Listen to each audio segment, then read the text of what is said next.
I don't know much about mines, just like most people my age. All I really know is that my grandfather spent most of his life underground, working shifts that began before sunrise and ended long after dusk.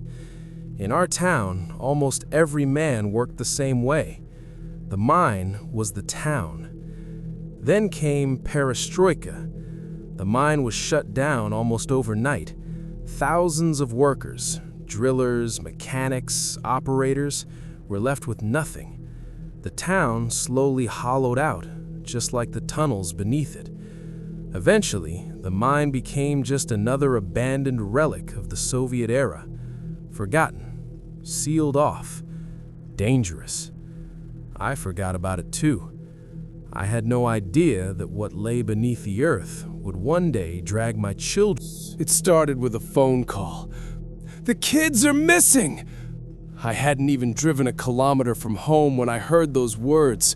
There was nothing more terrifying than hearing them as a parent. Your heart freezes, your thoughts scatter, your mind immediately jumps to the worst possibilities. They had gone to the park over an hour ago. Their phones were off.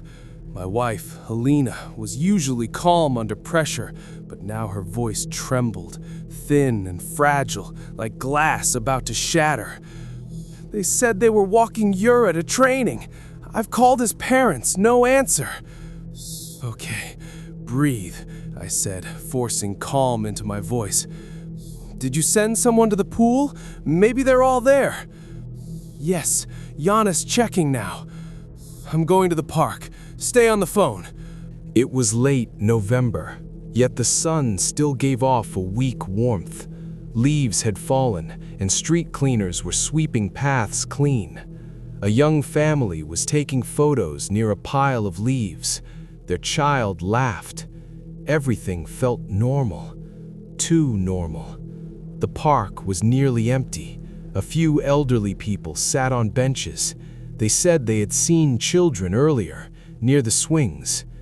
Then my phone rang again. Yana had reached the pool. Yura never showed up. His phone was off too. Something cold slid into my chest. I searched everywhere, paths, kiosks, side streets, shouting their names until my voice broke. A kiosk woman glanced at the photos on my phone and nodded slowly. Yes, children like these passed by earlier. They went that way. She pointed toward the abandoned mine. I squeezed through a gap in the rusted fence. The administration building stood like a corpse, 2 stories tall, Stalin-era architecture, windows shattered, plaster peeling. Once, miners clocked in here before descending underground. Now, only silence remained. Matvey? Yulia! My voice echoed back at me. That's when I saw him, a young man climbing out of a window, long hair, a Nirvana hoodie. I shouted. He panicked and ran. After that, everything blurred into a nightmare. Police arrived, volunteers searched, days turned into weeks, hope rotted slowly into grief. No bodies were found. The mine was sealed permanently. My children were declared dead. Grief destroyed us. Our home grew quiet. Our marriage thinned into something fragile and distant. But Alina never stopped believing.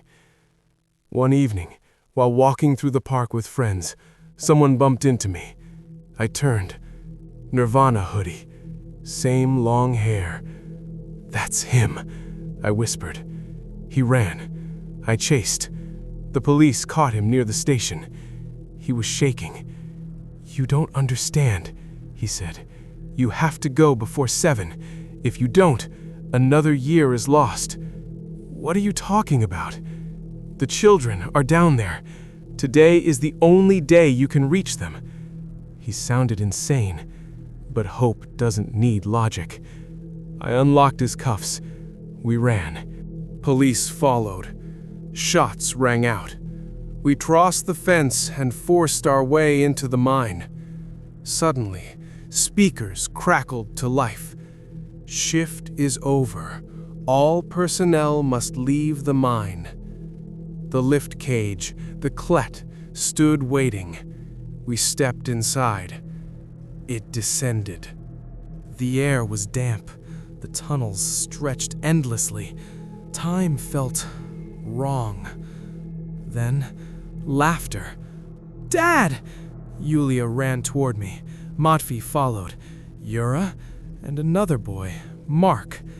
They hadn't aged a day. "They won't let us leave," Mark said quietly. "They don't kill you. They replace you." Shadows emerged from the tunnels. Tall, wrong, human but not. "Run!" I screamed. We sprinted back to the lift. Mark stopped. "I can't go." Behind him stood something identical, except its eyes were hollow. I grabbed him. "No one stays behind." The shadow screamed. Reality tore. The lift shot upward. We collapsed onto concrete. Morning light. Police. Sirens. German, the police captain, fell to his knees when he saw his son. The mine was sealed forever. Nothing was found inside. No evidence. No shadows. The young man disappeared, as if he never existed. 3 years have passed. Photos are back on the walls. Life continues. But every year, at the end of November, the children wake at the same hour and listen, because somewhere beneath the ground, someone is still counting time, waiting for the next shift to end.